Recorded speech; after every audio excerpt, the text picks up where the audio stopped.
Spanish Portuguese भाषा और साहित्य के विशेषज्ञ के रूप में प्रख्यात प्रोफेसर प्रभाती नौटियाल अपने दिवंगत मित्र नेत्र सिंह रावत को याद करते हुए उत्तराखंड के सीमावर्ती जनपद के गनगर गांव में जन्मे नेत्र सिंह रावत 52 वर्ष की आयु में वर्ष 1990 में दिवंगत हुए।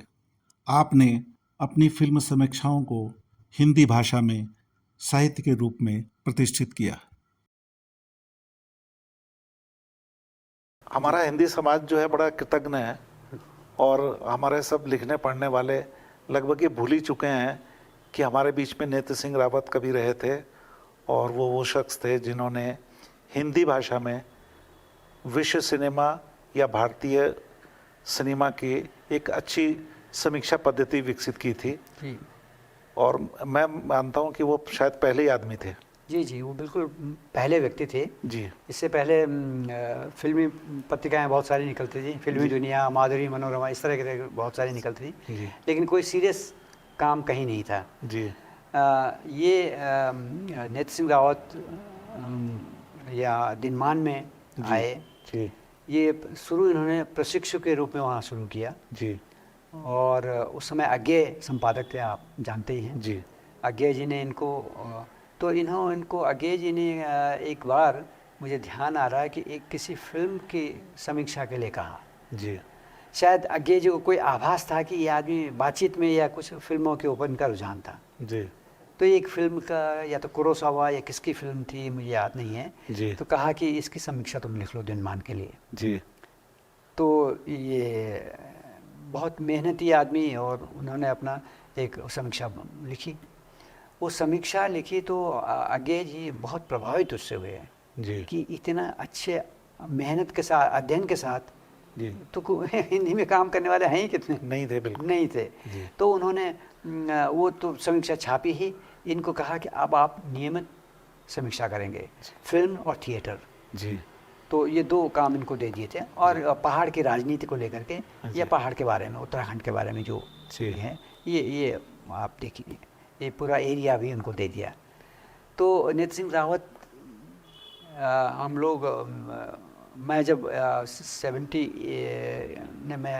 में जब वहाँ पहुँचा, मैं 70 में पहुँचा था दिल्ली, और उस समय मंगलेश सत्यनेत्र भी वहाँ थे जैसे, और मोहन थपलियाल भी आ गए थे। तो हम लोग आना ना हो गया दिनमान। तो मेरी तो मुलाकात मंगलेश और त्रिनेत्र के माध्यम से ही हुई। जी। नेत्र सिंह रावत से, और मेरे वो सबसे अन्यतम मित्रों में से हो गए। जी। कुछ ऐसा रहा, और मैं उनके घर भी जाता था बहुत। कहते शाम को चल घर चल, क्योंकि मैं अकेले रहता था एक जगह। तो वो कहते कि अकेला क्या, चल घर चल, फिर सुबह आ जाना, मैं तो अपने जहाँ मर्जी जाना, मैं अपने ऑफिस आ जाऊँगा। जी। इस तरह का था। तो फिल्मों में जब उन्होंने लिखना शुरू किया जी, तो विदेशी फिल्मों के जो बड़े जो निर्देशक हुए हैं, डायरेक्टर्स हुए हैं जी, उनकी जानकारी हिंदी में लगभग ना के बराबर थी। जी। नेत्र सिंह रावत पहले व्यक्ति हैं जिन्होंने एक एक करके, कुरोसावा है या लुइस बुनुएल हैं मेक्सिको के बहुत बड़े डायरेक्टर, या फेलिनी हैं, बर्गमन हैं, इन सब के बारे में लिखना शुरू किया। जी। और इनकी फिल्में वहाँ ये जर्मन लैंग्वेजेस का, जर्मन दूतावास के अंतर्गत एक मैक्स मुलर भवन, जी, मैक्स मुलर भवन है, तो उसमें ये विदेशी फिल्मों का होता था अक्सर। जी। तो नेत्र सिंह रावत ही स्रोत थे जो उन्होंने पता था कि वहाँ फिल्में दिखाते हैं, और फ्री तो नहीं थी, शायद 50 पैसा या 1 रुपये टिकट होता था। एक फिल्म मैंने भी देखी है वहाँ। हाँ। तो वो मेरे पास तो वो भी नहीं होता था कि वो तो कई बार कि चलो साथ चलो। जी। तो हम देखते थे वहाँ, बल्कि नीचे बैठ के हम लोग देखते थे वहाँ, ये था। जी।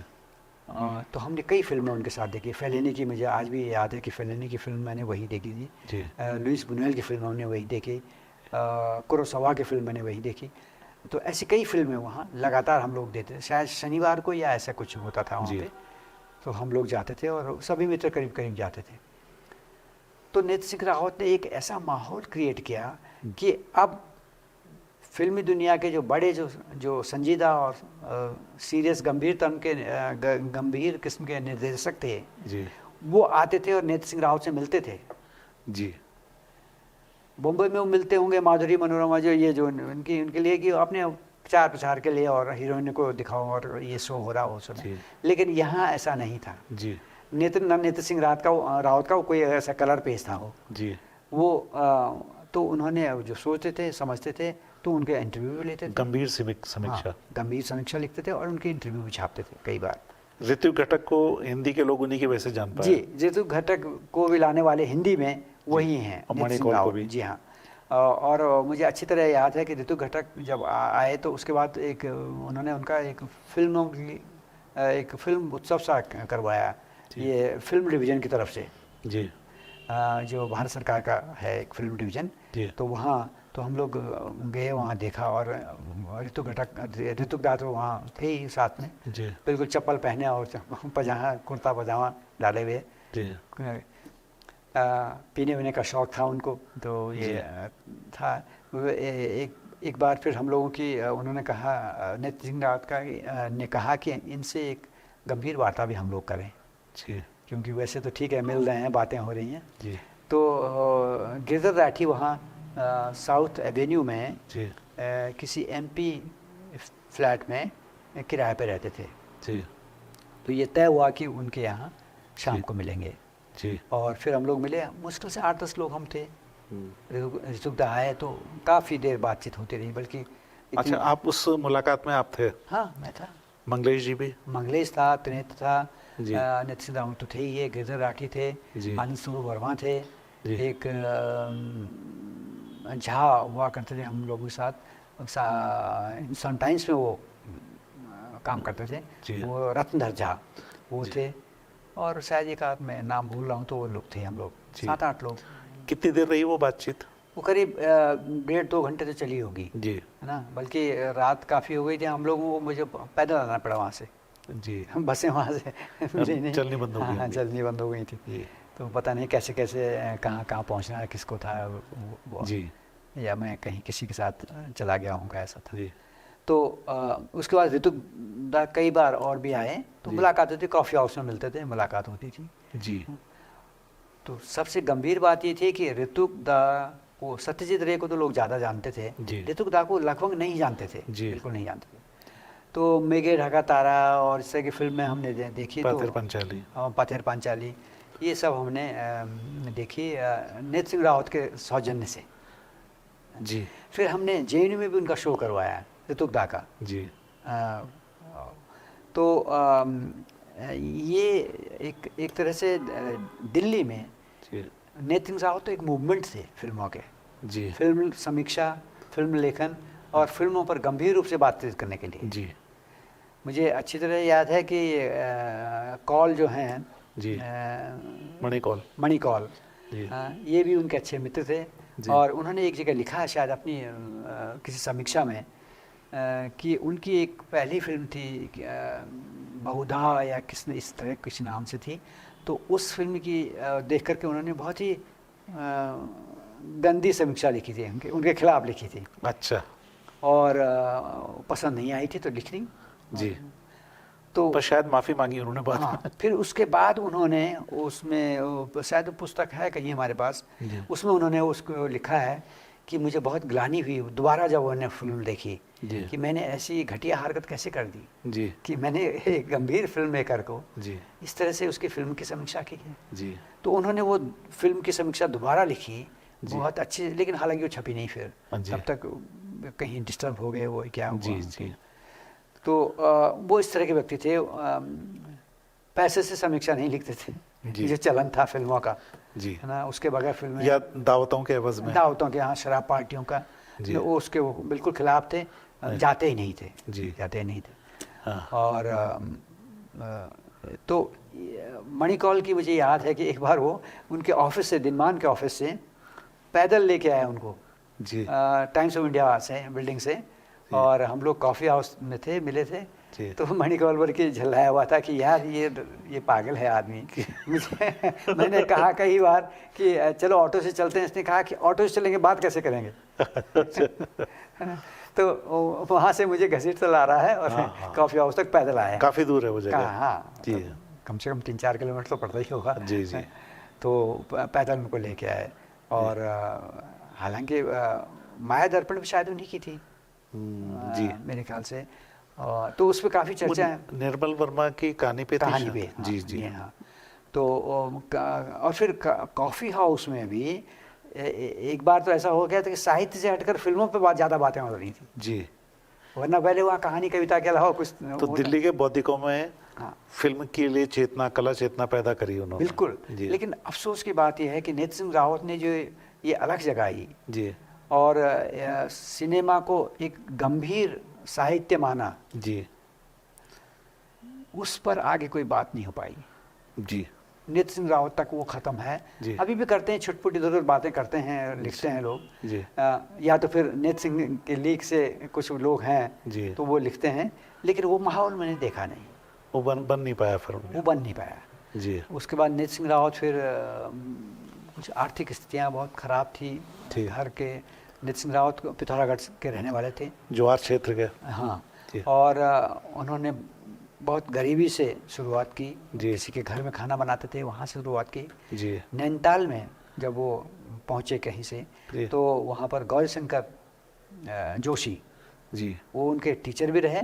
जी और बल्कि उनकी जो किताब है नेत्र सिंह रावत की, जी। पत्थर और पानी, वो जी जी। वो उन्होंने उन्हीं को समर्पित बेहतरीन किताब है जी। है। जी बहुत ही बेहतरीन यात्रा वृतांत है। जी वृतांत है वो।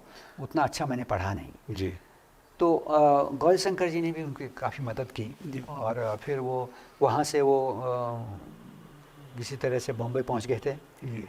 बॉम्बे में फाका मस्ती करते करते किसी ने कहा कि ट्रेनिंग गए थे बॉम्बे वो। हाँ, जी तो वहाँ फिर प्रूफ रीडरी भी की उन्होंने कुछ टाइम। जी और उसके बाद वो ट्रेनिंग सिलेक्शन हो गया था ट्रेनिंग का। टाइम्स ऑफ इंडिया का शायद एक वो होता था ना, टेस्ट वेस्ट, जी। इसमें वो कुछ जर्नलिस्ट को लेते थे। जी तो उसमें सिलेक्शन हो गया था। तो उसके बाद वो वहाँ शुरुआत नबार टाइम्स से शुरू की थी उन्होंने, ये क्या ऐसा फिर कुछ। दूरदर्शन में निदेशक बनने तक। हाँ, तो ये दिनमान के बाद जो है जी। वो फिर दूरदर्शन में उनका उन्होंने पहले सहायक निदेशक, बाद में निदेशक बने। जी तो दिनमान में, क्योंकि वो सरकारी तंत्र में तो फिट होने वाले आदमी थे नहीं। जी बहुत ही अक्खड़ किस्म के अपनी बात रखने वाले, पूरी तरह से जी। मानो तो न मानो तो जी। ये बात है। जी। इस तरह के व्यक्ति थे वो। समझौता नहीं करते थे। ना, और बहुत ही सीधे सच्चे व्यक्ति। जी तो दूरदर्शन में कहीं फिट नहीं हुए वो, अच्छा। क्योंकि ब्यूरोक्रेसी तो हावी इतनी रहती है कि आप। जी। लेकिन उन्होंने एक फिल्म बनाई जो हमें उन्होंने दिखाई भी अपने दफ्तर में, दूरदर्शन में, माघ मेले पे उत्तरकाशी। जी जी आपने बताया। हाँ, तो बहुत अच्छी फिल्म है वो। कहीं से आर्काइव से मिल जाए या कहीं से हो तो जी। देखी जा सकती है वो। जी और उनकी और योजनाएं थी, लेकिन वो नहीं हो पाई वो। फिर असम वो में निधन हाँ, हो वो गया। वहाँ जलंधर चले गए थे वो। जी जलंधर पे उन्होंने भी फिर वहाँ भी उन्होंने हंगामा शुरू किया। हंगामा ये शुरू किया कि दूरदर्शन में हिंदी के जो सीरियस लोग थे, कवि थे, कहानीकार थे, उनको दूरदर्शन में जगह मिलती ही नहीं थी। जी अगर मिलेगी भी तो कभी उस ज़माने में छोटी समय। हाँ, किसी। तो उन्होंने एक के बाद एक, वहाँ मंगलेश डबराल पहुँच गए, वहाँ सर्वसिद्ध दयाल सक्सेना पहुँच गए, वहाँ और तमाम लोगों को बुलाना शुरू किया। जी तो वहाँ उनके खिलाफ जी लोगों ने हंगामा किया उनके दफ्तर के बाहर जी वहाँ, और धमकियाँ दी उनको कि जी। तुमको मार देंगे। उन्होंने कहा भाई कर लो, जो करना कर लो, मैं कोई गलत काम नहीं कर रहा हूँ, जी। है ना। जो श्रेष्ठ लोग हैं उनको हाँ, आमंत्रित उनको करो। बुला रहा हूँ, और एक हमारे देश की संस्कृति है ये, जी है ना। तो इसी का प्रचार प्रसार मैं कर रहा हूँ, और किसी से रिश्वत नहीं लेता हूँ, जी है ना। तो वहाँ पर फिर किसी ने बीच बचाव किया उनको, वरना उनको मारने को थे, आगे थे लोग। जी तो उसके बाद उन्होंने फिर वहाँ से अपना तबादला करवाया किसी तरह से, दिल्ली फिर आ गए थे, जी मंडी हाउस में फिर रहे वो। जी। लेकिन वो उसके बाद फिर नॉर्मल नहीं रह सके वो। बहुत ही ब्यूरोक्रेसी इतनी त्रस्त हो गए थे। जी अचानक एक दिन मंगलेश सुबह सुबह मेरे घर आया जी और कहा कि नेत्र सिंह नहीं रहे। कब हो गए दिन? तो मैं तो बिल्कुल, उसके बाद सच आज भी मुझे लगता है कि हमने एक ऐसा मित्र खोया। दोस्त को दिए। और हिंदी वालों ने एक बेहतरीन कला समीक्षक, मतलब, और इसको कोई याद नहीं कर रहा है।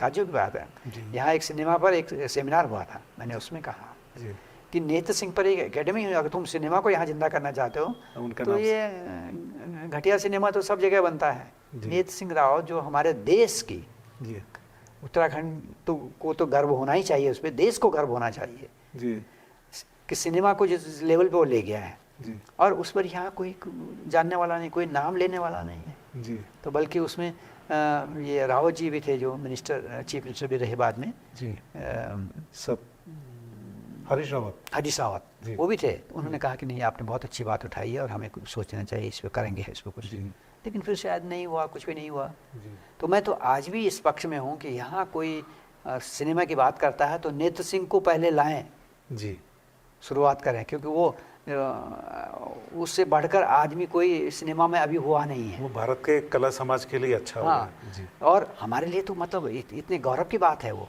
तो यहाँ पर क्यों नहीं उनका नाम लेवा कोई है। जी तो ये मैं तो आपको धन्यवाद दूंगा कि आपने जो है वो जी। नेत्र सिंह के बारे में बात करनी चाहिए, और वो हम बात की, क्योंकि ये बहुत लाजिमी, कम से कम हमारे बच्चों तक कुछ पहुँचे तो सही कि ऐसा भी एक आदमी था यहाँ। जी। और इतने संस्थान जो है वो फिल्मों के बारे में पढ़ाते हैं। हाँ? कम से कम उनका जो काम किया हुआ वो विद्यार्थियों के काम आ सकता है। आ सकता है, और तो कोर्स में होना चाहिए वो। जी फिल्म एकेडमी बनी है या वो क्या कहते हैं इंस्टीट्यूट बना हुआ जी। है ना, वहाँ नेत्र सिंह के बारे में कोई पढ़ाता है? कोई जानते ही नहीं कोई होगा। जानता नहीं। जी तो बहुत ही दुर्भाग्य है ये। जी तो ये नेत्र सिंह जी की समीक्षाओं की किताब भी है, बल्कि एक पटकथा नाम से। पटकथा। हाँ, तो ठीक है, आज की बात समाप्त।